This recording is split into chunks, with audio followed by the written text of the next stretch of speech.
Hello and welcome to Working Historians, a podcast series where we discuss what historians do with their lives. I am Rob Denning, Associate Dean for Liberal Arts for Southern New Hampshire University's online history programs. This episode is the starting point for a new series on how historians research and write on historical topics. In previous episodes, we largely focused on the day-to-day lives of historians and their various career paths, but with the next half dozen episodes, we're going into the gritty details of research.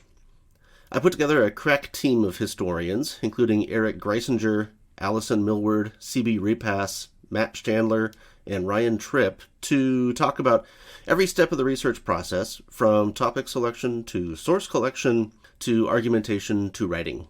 So let's get started. Pretend that I'm a student coming into your office, and so, Professor, how do I select a research topic for this major project of mine? I would determine if there's any parameters within the class first.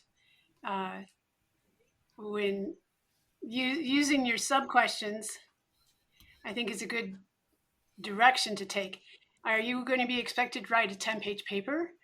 Or is this a capstone? Are you going to have a full-bodied presentation? Can you do this visually? Can it be a video? Can it, what kind of presentation are you looking at, first of all?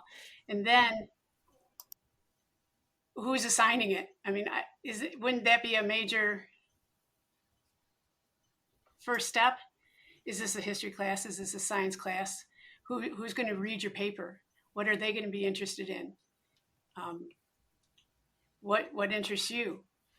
In that respect, who are you going to present to? And you have to be interested in order to make it interesting. I want to follow up with that. I do think prefacing this is that I think the student should be open to multiple research topics, not just focusing on one. I mean, that can get confusing in terms of having multiple tasks to accomplish. But I think particularly for online classes, if the student wants to engage in primary source research, that is kind of evidence, the bread and butter of history when the event occurs. They need access to primary sources, and I think that could either be quite expansive or very limiting in terms of the scope of the project and what you can find online. And I would even add, after we've gone over the perimeters, ask the students, have you done preliminary, like what is known and what do you know already? And I know that, is sometimes like in a 100 level class, what is known might be a little bit too big in scope, but what do you know within the perimeters of that class? Especially, when they go through History 100, we are asking questions of, well, you have seen this reading and you have seen these perspectives. And actually this week we're working on this, who is missing or what is missing, right? And that's where really you start to kind of narrow in on your research topic. Like after all of what class are you in? Maybe what kind of once you've identified primary and secondary source, once you've kind of defined these things, then you start saying, well, what parts of this history still need to be investigated more, right? And as I had mentioned, in upper level classes, it might be a little more original research, but even at the 100 level, are we presenting you things that you want to know more about? And I feel like that's going to help you dive into, well, this is the further secondaries I need to kind of enlist. This is the primaries that I need to look at. Just really asking them, what do we know? Do we know anything yet? Have you looked at different topics? Have you taken maybe the list your professor has suggested and looked into that a little bit and start looking for those holes? One thing that I always do, I take it a little bit more organically at the baseline and tell students, because we often have students coming into history that is not their major, and they've often had maybe not the most pleasant experience with history in the past, is that history is the study of all things. Everything falls into history. It's all human events. So if you have a specific major or interest, you're in criminal justice, If it falls within the guidelines of the class, look for a topic that covers that. If it's something about medicine and it falls within the parameters of the class, do that, because it's going to be a lot easier for them to be engaged as well as be enthusiastic about looking for primaries and secondaries and doing some of the gritty work of laying the foundation for the paper. If it's aligned with the subject of history, but it's in their topical area or their major area. Yeah, students sometimes forget that everything has a history. Going along with that, what types of topics do you suggest students avoid when it comes to, not necessarily, let's put aside like the constraints of a class content. So let's not pretend like, it has to be like modern US or something like that. Just putting that aside, student is coming to you that is going to write an MA thesis or a graduate, a senior level thesis for undergrad, and they basically have free reign on whatever topic they want. What do you suggest students avoid? Something that's not debatable. Something that has been proven time and time again, has been talked about till it's dead, and there's really nothing new to add to the idea. If there's not something that is so factual that, I guess I want to use something that's not debatable. You want to be able to have something that you can delve into. You can have not only your thesis, but you can have a thesis argument, because if it's not debatable, there's not going to be an argument of something to try and prove if it's already been done. I would say anything that's limited in source material and type of source material, because you're going to hit a wall, then you're going to have to start over. So make sure that you have a broad kind of idea going back with that argument, that there are sources that you could draw on that you could reinforce that argument with, and there's a grouping of sources as well. That should even be a mechanism with selecting a research topic. And I would also add anything that doesn't, I mean, this seems pretty self-evident, that doesn't advance some sort of racial supremacy, or I know that's pretty obvious, but think through a bit what you're arguing or the questions that you're posing. You can do the history of race. I mean, obviously we have topics like Tulsa Massacre, things like that. But I think, I definitely think thinking through the questions that you want to pose or the research that you want to actually do is important. So let's say a student comes to visit me during my office hours and they have no idea what they need to write about, and they need to write a 20 to 25 page paper. The first thing I would probably suggest to them is everything does have a history in some capacity. So any topic that does pique your curiosity could, in theory and practice, become a large work of historical scholarship. But there are a number of considerations that need to be determined and finalized before we get to that topic. Number one, is the topic too close to you? In other words, are you so passionate about the topic that you cannot write in an objective manner or fashion? So would it result in a subjective set of conclusions, tentative conclusions that are not based on historical facts and evidence?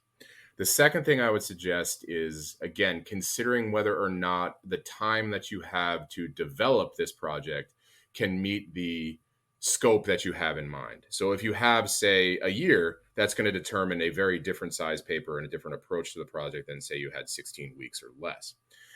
But what is important to consider is your ability to formulate a strong set of questions that can guide you to determine an argument towards the end. So if you come into my office with nothing, I'm going to ask you something akin to, if you had to pick one topic in history about anything, what would it be? And then from there, what we would start to do is hone in and focus on a specific set of questions and maybe a specific set of sub-questions that allow us to have a focused approach as opposed to a totally macro level where we lose any sense of perspective and insight. And again, the ability to really zoom in on something reasonable. If it's a really short paper, like a 5 to 7 page paper, that would determine a different set of resources. That would mean that you have to go about it in likely a much more compressed amount of time. The shorter the paper, the fewer sources you need, that's probably going to be a determining factor as well. So the longer the paper you have, the more you really need to have a big picture in mind in terms of developing the research questions, the schedule to manage your time, and then again, how do you actually pick the formal topic? So let's say, for instance, you have an interest in the history of science and technology and medicine. And you come into my office and you say, I'm noticing that there are significant problems with plastic pollution today. How could I write a history of plastics? That would be something that gets us closer to a focused paper as opposed to, say, looking at pollution on a global scale. Okay. And then what we would do is look at historical precedents that lead us to the problems of today. But in my view, the historian's job, the purview of the historian is to assess change over time. So in other words, once we start to get close to the present, we become less qualified as experts to offer insights. And that's where we start to sort of transition to look at other disciplines to help us provide those answers. Yeah, and that's similar to the suggestions that I give to students. I teach a lot of the graduate level master's thesis courses, and I get this question a lot from students: how do I select a topic? And again, the specific topic is going to depend could be on a lot of factors, like you described. But the general pieces of advice that I give to students is that you need to choose a topic that you enjoy, because you're going to be spending a whole lot of time with this topic, especially if you're doing like an MA thesis or a dissertation or writing a book or writing an article. Now, your average undergrad student may not be doing any of that stuff, but still, you're going to be spending a semester at least working on this thing. So you need to choose something that you enjoy enough to not tear your hair out while you're working on this thing. You don't want to hate your life while you're working on this thing. So choose one that you enjoy. Choose a topic that matters to other people also, because you want to have an audience. There are people out there. You want to have people. You want people to care about what you're doing also. Your teacher is going to be reading your paper no matter what, but you still want to, if as a historian, you need to choose topics that other people are also interested in. Otherwise, no one's going to pay any attention to you. And if nobody's paying attention to you, then what's the point of all this time and effort that you're putting into this project? You want to have a product at the end of it that people care about, because that's your reward for doing all of this work. It's also a good idea to choose a topic that you're familiar with, and you touched on that a little bit, but a topic that you like, it kind of ties back to my first suggestion about choose a topic you enjoy, but something you're familiar with that you already know something about. Hopefully you already know the general timeline of the topic. Hopefully you already know what some of the major books on the topic are. Maybe you already know about where some of the primary sources are.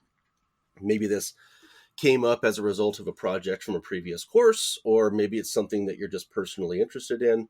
But it's always a good idea to choose something that you're already familiar, because that gives you your foot's in the door already, and it gives you a starting point. You're not starting from scratch. Generally, you're starting with some level of knowledge of the topic already. I was just going to suggest, in terms of the scope and size of the paper, I think that determines on how much pre-existing knowledge you need to come into that project possessing. So, for instance, if it is a short paper for, say, 100 level or 200 level course, you could really be newer to it. Whereas if you're entering into something larger, like a BA capstone or an MA thesis, you really do have to have, like you suggested, a core baseline reading of not just the facts, but also the historiographical themes, controversies, and consensual perspectives and positions. The other thing I was going to suggest, though, is especially in a world today where everything has been politicized, there are some topics that are going to be difficult to pursue. And it doesn't mean you sidestep them or eschew those topics, but it does mean it's going to dictate and determine how you approach that topic. So one thing to consider, though, is if you're selecting a topic that makes you uncomfortably angry, agitated, frustrated, that can become your topic, but that also might lead to disqualifying forms of bias. We need to keep tabs on that. So you certainly can present a powerful argument. You certainly can adopt a perspective and a position, but you have to consider countervailing points and perspectives, because that's obviously going to strengthen your own perspective, but it's also going to indicate that key component of objectivity, where you're not just selecting those sources that determine what you already want to prove. So the level of passion is important, but if you're too passionate about something in either direction, either I love this so much or this makes me so angry, there is a major concern there that we have to keep in check, the potential bias. Yes, and the last suggestion that I generally make as a starting point for conversations with students is possibly pick something local, something that affects the world directly around you, because you've got a personal stake in that, and you also have access to resources, because something that's local, all the sources are going to be local. Most of the sources will be local. There'll still be some national trend type stuff that you'll probably go into, but pick something that's close by that will provide interest to the people around you, and it'll provide interest to you, and it is a way to attack historical problems in a more focused way. You can talk about how a local event reflects national trends, something like that. But it's always good to think local, whether you're buying eggs or writing a research paper. There's one concern, though, with a local approach and extrapolating conclusions for a larger scale. For instance, a historian by the name of Elizabeth Cohen wrote one of the best books on the New Deal. It's called Making a New Deal. And what she did was she focused primarily on experiences of working class Americans in Chicago. And then she extrapolated those findings for effectively the entire United States. And it's an excellent book, but there are some risks in that type of extrapolation. So do so, right? Examine things from the micro to draw conclusions at the meso and the macro, but make sure that they are apples to apples and not apples to oranges. Yes. Right? Yeah, these are, and the other thing to keep in mind is that about topic selection is that it will change as you go along. The focus will change, the emphasis will change, the specific angle of attack will change. So all of these are questions that are intended to get the conversation started. But that conversation is going to, who knows what direction that conversation is going to go in once you get going. And with that, thank you all for joining us today. Join us again in 2 weeks when the panel will answer the question, how do I develop a research question on a topic? This episode appears on the Working Historians podcast feed, and you can subscribe to that feed on any podcast app, including Apple Podcasts, Google Podcasts, Stitcher, Podbean, Amazon Music, Pandora, or whatever else you prefer. That way you won't miss any new episodes, and you'll continue to hear about all the cool stuff that historians do with their lives. This podcast does not represent the views of Southern New Hampshire University, despite everybody's affiliation with it. If you have any questions or comments for this or any of our other podcasts, send us a message to workinghistorians@gmail.com or through our Twitter feed @workhistorians. For Eric Greisinger, Allison Millward, CB Repass, Matt Schandler, and Ryan Tripp, I'm Rob Denning. Go find a topic to research. Go on. Do it. Do it now.